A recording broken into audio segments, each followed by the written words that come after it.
नम्रता वागळे, पुढारी न्यूजमध्ये आपल्या सगळ्यांचं स्वागत आणि वेळ आहे चर्चेचा धुरळा उडवायची। अनुसूचित जाती आणि जमातीतल्या उपवर्गीकरणाला सर्वोच्च न्यायालयाने मान्यता दिली आणि सर्वोच्च न्यायालयाच्या 7 न्यायमूर्तींनी 6 विरुद्ध 1 अशा बहुमताने हा निकाल दिलाय। या निर्णयामुळे SC/ST आरक्षणात राज्यांना आता उपवर्गीकरण करण्याची परवानगी देण्यात आली। मात्र यानंतर SC/ST प्रवर्गातनं काहीसा नाराजीचा सूर उमटतोय। सत्ताधारी भाजपचा हा आरक्षण संपवण्याचा प्रयत्न असल्याची टीका विरोधक करतायत, तर तळागाळातल्या व्यक्तीपर्यंत आरक्षण पोहोचवण्यासाठी हे फेरवर्गीकरण करणं आवश्यक असल्याचं सत्ताधाऱ्यांचं म्हणणं आहे। काही दिवसांपूर्वी आपल्याला लक्षात असेल तर ओबीसी आरक्षणाबाबत अभ्यास करणाऱ्या रोहिणी आयोगातल्या काही बाबी समोर आलेल्या होत्या आणि त्यातही ओबीसींच्या फेरवर्गीकरणाची शिफारस करण्यात आली होती। तशाच प्रकारे कोर्टाचा आजचा निर्णय सुद्धा सुचवतो। SC/ST आरक्षण दिलेलं असलं तरी ते या प्रवर्गातल्या ठराविक समाजापर्यंत पोहोचतं आणि इतर समाज त्यापासून वंचित राहतात असा दावा काही आरक्षण अभ्यासक करतायत। उपवर्गीकरण झालं तर पुढे कदाचित कोटा बदलला जाऊ शकतो, प्रत्येक वर्गाला प्रतिनिधित्व मिळू शकतं आणि आरक्षणाचा उद्देश सफल होऊ शकतं असं म्हटलं जाते। पण हे खरंच खरं आहे का? असं होईल का? असाही प्रश्न आहे। उपवर्गीकरण हे खरंच वंचितांना लाभ मिळावा यासाठी आहे की निवडणुकीच्या तोंडावर राजकारणासाठी याचा वापर होतोय? हाच आहे आपला आजचा चर्चेचा विषय।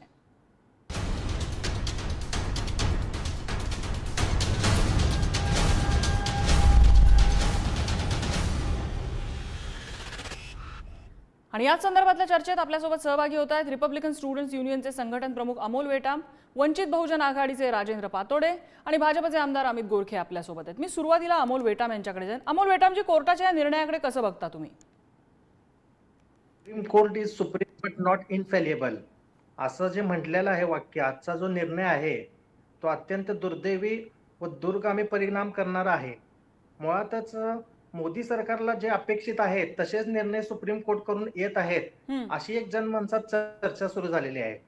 कारण मोदी सरकारने मागच्या निवडणुकीतच आंध्र प्रदेशमध्ये गेल्यानंतर तिथल्या मदिगा समाजाला वर्गीकरणाबाबतचं आश्वासन दिलं होतं आणि त्याचप्रमाणे हे पाऊल उचलले गेलेले आहेत।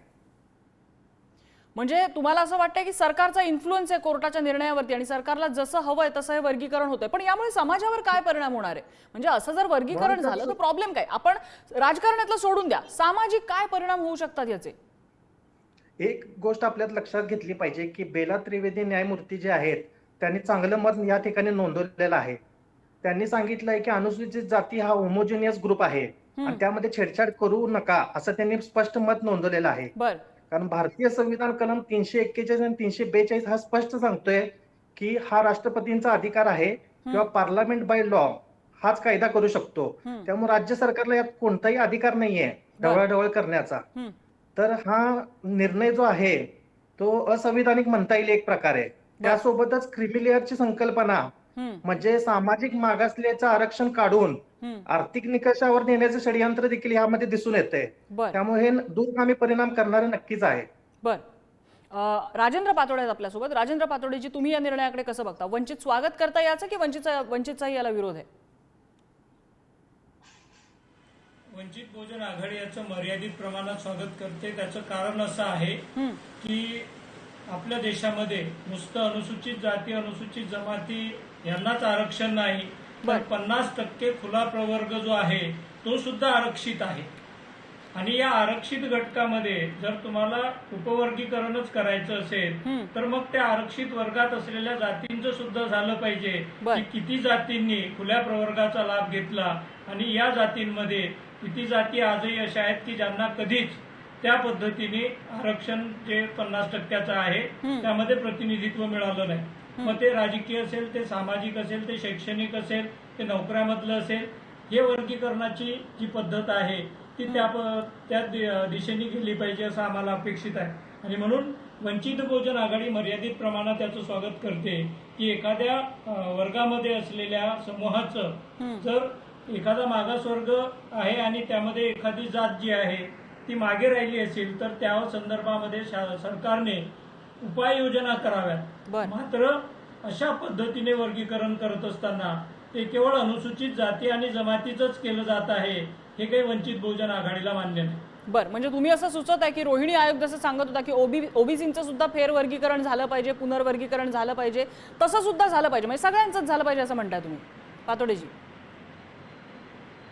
हो, राखीव जागा ज्या आहेत त्या राखीव जागा जशा SC ST OBC साठी आहेत तशाच 50% देशातल्या राखीव जागा ज्या आहेत त्या खुल्या प्रवर्गाच्या आहेत आणि त्यामुळे जर वर्गीकरण करायचं असेल तर ते सर्वच घटकांचं होणं अपेक्षित आहे. बर नुसतं राजकीय दृष्टिकोन डोळ्यासमोर ठेवून अशा पद्धतीचं वर्गीकरण काही योग्य नाही. बर म्हणजे तुम्हाला याच्यामध्ये राजकीय दृष्टिकोन सरकारचा दिसतोय. ठीक आहे, आपण अमित गोरखे आहेत, आपल्यासोबत आमदार आहेत. गोरखेजी, या सगळ्या निर्णयाचं सत्ताधारी ऑफकोर्स स्वागत करतात, मात्र हे जे प्रश्न उपस्थित केलेत आता अमोल वेटाम आणि राजेंद्र पातोडेंनी, त्या प्रश्नावर काय उत्तर द्याल? नमस्कार. आणि आज खऱ्या अर्थानं अत्यंत चांगला दिवस आहे महाराष्ट्रासाठी, कारण आज लोकशाहीर अण्णाभाऊ साठेंची जयंती आहे. होय, आणि याचं खऱ्या अर्थानं भारतीय स्वागत करतोय. आज महाराष्ट्रभर अनेक ठिकाणी मला फोन येतात, लोकांनी स्वागत केले. सर्वोच्च न्यायालयाचा निकाल आहे आणि याचा आणि राजकारणाचा काही संबंध नाही. बर म्हणजे ज्या ज्या वेळेस सर्वोच्च न्यायालयाचे निकाल येतात ते माननीय मोदीजीच हे करतात. हा नेरेटिव्ह पहिला समोर जे विरोधक सेट करतात तो त्यांनी काढून टाकला पाहिजे. आणि ह्या निकालाचा जर आपण विचार केला तर 2020ला पण असा निकाल झालेला आहे. पाच न्यायाच्या खंडपीठाने हा निकाल दिलेला आहे. 2024ला 7 जणांचं खंडपीठ होतं. त्यामुळे या निकालाचं मी स्वागत करतो, कारण याच्यामध्ये या अबकड वर्गीकरणामुळे खऱ्या अर्थानं ज्या आपल्या महाराष्ट्राचं उदाहरण घेतलं तर 59 जातींमध्ये अनेक जाती अशा आहेत की ज्यांना खऱ्या अर्थानं शैक्षणिक आणि हा आरक्षणाचा लाभच झालेला नाही. त्यामुळे याचा निर्णय, हा जो निर्णय झाला अत्यंत चांगला निर्णय आहे. येणाऱ्या काळामध्ये त्याचा फायदा नक्की होणार आहे. तुम्ही याचा राजकीय फायद्यासाठी वापर करताय असं राजेंद्र पातोडे म्हणतात. त्यांचं असं म्हणणं आहे की SC ST मध्ये जर फेरवर्गीकरण होणार असेल तर ते सगळ्याच वर्गात का नको? रोहिणी आयोगाने तर क्लिअर सांगितलंय की OBC मध्ये पण असं फेरवर्गीकरण झालं पाहिजे. मग फक्त SC आणि ST चे राईट्स तुम्ही राज्याकडे का देताय? हे बघा, मी SC आणि STचं मी खरं तर मी त्यांचं नेतृत्व करतो आणि भारतीय संविधान राज्यघटनेच्या कलम 46 नुसार ज्या राज्य जनतेच्या कमजोर आणि खास करून SC आणि ST शैक्षणिक आर्थिक हित विशेष लक्ष देऊन त्यांना प्रोत्साहित करून सामाजिक अन्याय व शोषणातून जे वंचित राहतात ना, तो घटनेचा अधिकार आहे. बर म्हणजे डॉक्टर बाबासाहेब आंबेडकरांनी सांगितलंय, छत्रपती शाहूंनी सांगितलंय की जिथं जिथं आरक्षण मिळालंय त्या आरक्षणामध्ये ज्यांना ज्यांना फायदा झालाय, फायद्याच्या लोकांनी ते सोडून दिलं पाहिजे. ज्यांना तोटा झालाय त्यांना वर घेतलं पाहिजे. आणि हे अबकड मध्ये नेमकं तेच होणार आहे. मी त्यांनाच प्रश्न विचारेल की खऱ्या अर्थानं बार्टी निर्माण झाली, अत्यंत चांगलं काम झालं बार्टीच्या माध्यमातून, मी त्यात दुमत नाही. पण बार्टीच्या माध्यमातून आज तागायत मातंग समाजाचा किंवा इतर समाजाचा IAS अधिकारी का नाही घडले? मग आमची मुलं मठ्ठ आहेत का, ढ आहेत का? किंवा मला कुठेही ब्लेम करायचं नाहीये, पण मग आम्हालाही वाटतं की अधिकार आमचा मिळाला पाहिजे. आम्हालाही वाटतं की आमची मुलं शिकली पाहिजेत. आम्हाला वाटतं आमची मुलं व्यावसायिकामध्ये किंवा शासकीय नोकऱ्यांमध्ये गेली पाहिजेत. आणि ह्याच्यात दुःख होण्याचं कारण नाही, कारण हा एका समाजाचा फायदा जो झालेला नाही त्या समाजाला, त्या गरीब जनतेलाच होणार आहे ना. त्यामुळे आनंदाचा झालाच पाहिजे, कारण हे सगळे बंधू भाऊ आहेत आणि याच्यात तोट्याचा विषयच नाहीये. बर म्हणजे थोडक्यात तुम्ही असं सुचत आहे, एक ही चर्चा करण्यापूर्वी एका आरक्षणाच्या अभ्यासकांशी मी बोलत होते, विशेषतः SC प्रवर्गाबद्दल. तर त्यांचं असं म्हणणं आहे की यामध्ये नवबौद्ध हा प्रवर्ग खूप मोठा आहे, मोठा फायदा प्रतिनिधित्व हे त्या एका पर्टिक्युलर समाजाकडे जातं. आणि वेळेस भंगी समाज आहे, कैकाडी पण if I am not wrong तो याच भागामध्ये येतो, त्याचबरोबर मातंग समाज येतो, चर्मकार समाज येतो. या समाजांपर्यंत आरक्षणाचा लाभ म्हणावा तेवढा मिळत नाही असं एका अभ्यासकांनी मला सांगितलं. हे निरीक्षण योग्य आहे का आणि तुम्ही ते सुचवू पाहता का गोरखेजी? निरीक्षण जे आहे, निरीक्षण मला, मी कुठल्याही जाती किंवा जमातीविषयी बोलणार नाही, कारण तो प्रत्येकाचा अधिकार आहे आणि तो त्यांच्या स्किलवर त्यांनी मिळालेला अधिकार आहे. बर मला एवढंच सांगायचंय, मागाशी त्यांनी जे सांगितलं की बाबा एक आंध्र प्रदेशात जी केस झाली चिन्मय्या 2005, त्याच्यामध्ये असं म्हटलं गेलं की बाबा त्याच्या विरोधात निकाल आणि होमोजेनियस हा शब्दप्रयोग त्यांनी केला. पण हा निकाल ज्यावेळेस आंध्र प्रदेश गव्हर्नमेंटमध्ये लागला आणि तो विरोधात लागला, त्याच्यानंतर हरियाणा झालं, पंजाब झालं, याच्यामध्ये हायकोर्टामध्ये हे निर्णय हे गेलेलेच आहेत ना, सगळेच गेले होते. पण आताच्या निर्णयामध्ये देवेंद्र सिंग वर्सेस पंजाब हा जो निर्णय झाला आजच्या दिवसाचा, हे काय आत्ता झालेलं नाही ना, हे कधीपासून केस चालू आहे. त्यावेळेस म्हणजे मला माझ्या माहितीनुसार ज्यावेळेस मोदी सरकार नव्हतं तेव्हापासून अबकडची मागणी आहे. मग ह्याला मोदीच का जबाबदार तुम्ही धरता? एकतर मला विशेष आनंद वाटतोय की अबकड वर्गीकरणामुळे याचा फायदा सर्व समाजातील स्तरातील लोकांना होणार आहे. ह्याच्यात तोटा कोणाचाच नाहीये ना. तोटा काय? कारण याच्यामध्ये शैक्षणिक प्रगती जी झालेली, ज्यांची झालेली आहे, ज्यांची राहिली आहे त्यांची होणार आहे. आणि आत्ताच माझ्या बरोबर जे त्यांनी सांगितलं की इतर समाजासाठी झालं पाहिजे. सगळ्यांचा हक्क आहे, तो झालाच पाहिजे, पण तो बोलण्याचा अधिकार नाही मला. बर. मी माणुसकीच्या नात्याने 100% सांगेल की ओबीसी असेल, ओपन असेल, सगळ्यांना हा दिलाच पाहिजे. परंतु खास करून मी आता तुम्ही ज्या जमातींची नावं घेतली, एससी मध्ये जे समाज येतात, असे अनेक समाज आहेत की ज्यांना आतापर्यंत, म्हणजे महाराष्ट्रात मादिगा समाज पण येतो, अनेक त्याच्यामध्ये खालच्या जातीचे समाज येतात की त्यांचा आतापर्यंत त्यांची शैक्षणिक प्रगती काहीच झाली नाही, आणि याचा फायदा त्यांना येणाऱ्या काळात 100% होणार. मला वाटतं सुरुवात आपण केली पाहिजे की कुठलीही जात, कुठल्याही समाजाला खालच्या जातीचं किंवा वरच्या जातीचं म्हटलं नाही पाहिजे. तेव्हाच कुठेतरी आपल्या मनामध्ये ते समान व्हायला सुरुवात होतील आणि समाजामध्ये ते समान व्हायला सुरुवात होतील. वेटामजी, या पवित्रावर काय म्हणाल सरकारच्या? एक मुळातच इम्पेरिकल डाटा हा अवेलेबल नाहीये सध्याच्या परिस्थितीमध्ये. त्यामुळे कोण मागासलेलं आहे आणि कोण मागासलेलं नाही आहे हे राज्य सरकारकडे पण अवेलेबल नाही आहे. राज्य सरकारनेच आता डिसेंबर महिन्यामध्ये एक परिपत्रक काढून ही उपवर्गीकरण समिती स्थापन केली होती. तर ह्या समितीमध्ये केवळ एका जातीच्याच लोकांना घेतलं होतं आणि 58 जातीतल्या लोकांचं प्रतिनिधित्व ह्यामध्ये नव्हतं. त्यामुळे सरकारची भूमिका जी आहे ही पण संशयास्पद आहे मुळात. दुसरी गोष्ट जी आहे की बाबासाहेबांनी जे आरक्षण दिलेलं आहे ते सामाजिक विषमतेवर दिलेलं आहे, म्हणजे जातीच्या आधारे जे शोषण झाले त्यावर दिलेलं आहे. आता जे मत नोंदवलेलं आहे ते क्रिमी लेअरचं ते आर्थिक निकषावर जात आहे. म्हणजे फक्त लेबल हा जातीचा असेल पण आधार हा आर्थिक असेल आणि अशा पद्धतीनं सब क्लासिफिकेशन करणं म्हणजे उद्या कोणत्या आधारे आपण सब क्लासिफिकेशन करणार आहे, कारण विकेस्ट ऑफ विकेस्ट आपल्याला डिसाईड करायचं आहे. तर त्याचं सामाजिक मागासले पण धरणार आहे का, आर्थिक आधार धरणार आहे का, लोकसंख्या धरणार आहे का, त्याचं प्रतिनिधित्व धरणार आहे, हा सगळ्यात मोठा प्रश्न आहे. आणि शैक्षणिक आणि नोकऱ्यांमध्ये जे जागा निघतात, समजा 1-2 जागा निघाल्या आणि अ ब कडे वर्गीकरण झालं तर ती जागा कुणाला येणार, असा पण एक प्रश्न तिथं निर्माण झालेला आहे. त्यामुळं हे जे एकंदरीत आहे ते समाजामध्ये तेढ निर्माण होईल. उद्या उठसूट मोर्चे निघतील की आमचा ग्रुप हा विकेस्ट ऑफ विकेस्ट मध्ये टाकावा, अ ब कड मध्ये टाकावा, अशा पद्धतीचे मोर्चे निघतील. आणि हे हाताळणं हे सरकारच्या पण हाताचं काम नाहीये सध्या. पातोळेजी, एक्झिक्युशन बद्दल प्रश्न आहे, आता वेटामजींनी पण उपस्थित केलेले. कारण जागा खूप कमी निघतात आतापर्यंत. बर, ठीक आहे. वेटामजी, मुद्दा लक्षात आला. राजेंद्र पातोडे, एक्झिक्युशन बद्दलचे अनेक प्रश्न आहेत आणि सरकार त्या बाबतीत बराच गोंधळ करू शकतं किंवा कोर्टाचा निर्णय, तुष्टीकरण हा जो शब्दप्रयोग वापरला जातो, अपीजमेंट, त्याच्यासाठी याचा राज्यामध्ये वापर केला जातो, अशी एक भीती सुद्धा व्यक्त झाली आणि मला वाटतं कोर्टातही हा मुद्दा उपस्थित झाला युक्तिवादाच्या वेळेला.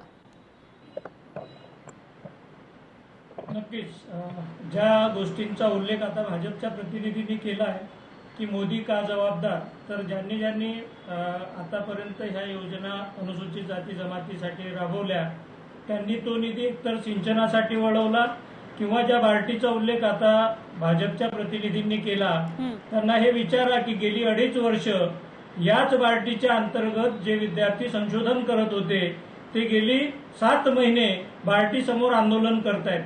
त्यामध्ये काही एका विशिष्ट वर्गाची मुलं नाहीत तर सगळ्या जाती समूहाची आहेत, पण त्यांना न्याय मिळाला नाही.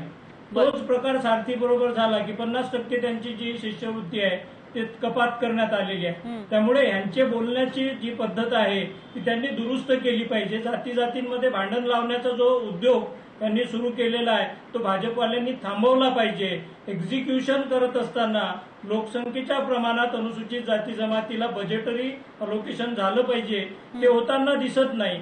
आपण जर नोकऱ्या आणि इतर ठिकाणी जर त्यांचं प्रतिनिधित्व तपासायला गेलं तर आपल्या लक्षात येईल की त्याचं एक्झिक्युशन होत नाही आणि त्यामुळे नुसतं न्यायालयाच्या नावावरती ह्यांना अशा सबबी खपवून घेता येणार नाहीत ज्यातून अनुसूचित जाती जमातीचे अधिकार मारले जातील. अमित गोरखेजी, जाती जातीमध्ये भांडणं लावायचे हे भाजपचे प्रकार आहेत असं पातोडेजी म्हणतात. मध्ये जर भांडणं लावायचं भाजपचा प्रकार असं तुम्ही म्हणताय, पण भारतीय जनता पार्टी हा एकमेव असा पक्ष आहे की जो खऱ्या अर्थानं अगदी तळागाळातल्या जातींनाही न्याय देतो. मी याच्या आधीही सांगितलं की आतापर्यंत काँग्रेस असेल किंवा इतरांना कुणालाच का वाटलं नाही हो मातंग समाजाला विधान परिषद दिली पाहिजे, अगदी महाराष्ट्र जन्मापासून कुणालाच का वाटलं नाही. एक मातंग समाज हा महाराष्ट्रातला 2 नंबरचा एससीतला समाज आहे, मग आधी कुणालाच का वाटलं नाही. तर अशा प्रकारचे निर्णय ज्यावेळेस कोणासाठी तरी ज्यावेळेस भाजप घेतो, इतरांना मी मगाशी सांगितलं की इतरांना त्याचा राग येण्याचं कारण नाही. आणि राहिला प्रश्न तुम्ही मला विचारलं की याचं इम्प्लिमेंटेशन कसं करणार आहेत किंवा काय करणार आहेत. आत्ताच वेटमजी म्हणाले की याच्या आधी एक समिती गठीत केली. माझंही मत असं आहे की समिती जरी गठीत झाली असली तरी याला एक न्यायिक आयोगाची घोषणा सरकारने आता करावी. त्याच्यात एक रिटायर्ड न्यायाधीशांनी जर त्या त्या ठिकाणी बसवलं आणि ती न्यायिक आयोग केला तर त्याचं लगेच इम्प्लिमेंटेशन होऊ शकतं. याच्या आधी बर आंध्र प्रदेशामध्ये 7 महिन्यात असं ही न्यायिक आयोग बसवून त्याची अंमलबजावणी झालेली आहे. तामिळनाडूमध्ये 6 महिन्यात झाली. त्यामुळे महाराष्ट्रात व्हायला वेळ लागणार नाही.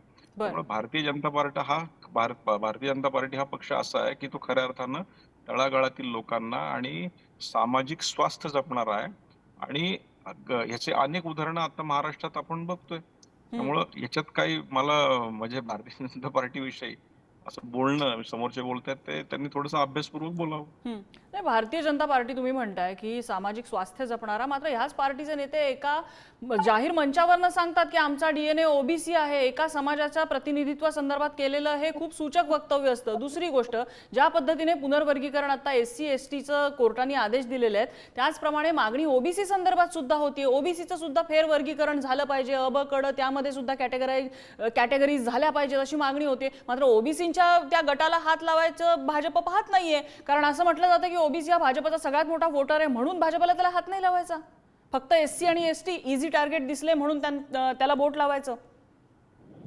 इझी टार्गेटचा विषय नाही का. प्रत्येक ओबीसी बांधव असतील, मराठा बांधव असतील, SC बांधव असतील किंवा इतर बांधव असतील, प्रत्येकांना त्यांच्या न्याय हक्कासाठी लढण्यासाठी त्यांना हक्क दिलेले आहेत. डॉक्टर बाबासाहेब आंबेडकरांनी सगळ्यांसाठी न्यायिक हक्क बनवलेले आहेत संविधानात. बर आणि राहिला प्रश्न भाजपचा DNA ओबीसी असणार तर ओबीसी मध्ये आमचे अनेक नेते आहेत, पंकजांपासून अनेक नेते की जे ओबीसीचा खरा लढा माननीय गोपीनाथ मुंडेंनी तो उभा केलेला आहे. हो. त्यामुळे ती वोट बँक असेल किंवा ते आमचे आणि त्यांना दुखावणं किंवा त्यांच्या बाजूनी घेणं हा भारतीय जनता पार्टीचा विषय नाहीये. विषय हा आहे की प्रत्येकाला न्याय दिला पाहिजे. आणि न्याय देत असताना प्रत्येकाला सामाजिक न्याय असेल, शैक्षणिक न्याय असेल, व्यावसायिक न्याय असेल, सगळ्या बाजूंनी न्याय द्यावा ही त्यांची भूमिका आहे. आणि ती भूमिका जेव्हा भारतीय जनता पार्टी मांडत असते ती अभ्यासपूर्वक मांडत असतो. वेळ लागतो पण ती भूमिका परफेक्टली मांडली जाते. बर वेटामजी, पटते ही भूमिका? कारण सब क्लासिफिकेशन मधून काही साध्य होणार नाही. मुळात तुम्हाला एक सांगायचं म्हणजे तर बजेटचे अलोकेशन केले गेलेलं आहे आता केंद्र सरकारकडून. तर एकूण बजेट आहे 51 लाख कोटी रुपये केंद्राचं. बर आणि त्यामध्ये सांगितलेलं आहे की 16.8% अनुसूचित जातीसाठी आणि 11.5% हे नीती आयोगाने सांगितलेलं आहे की बजेटमध्ये तरतूद करावी.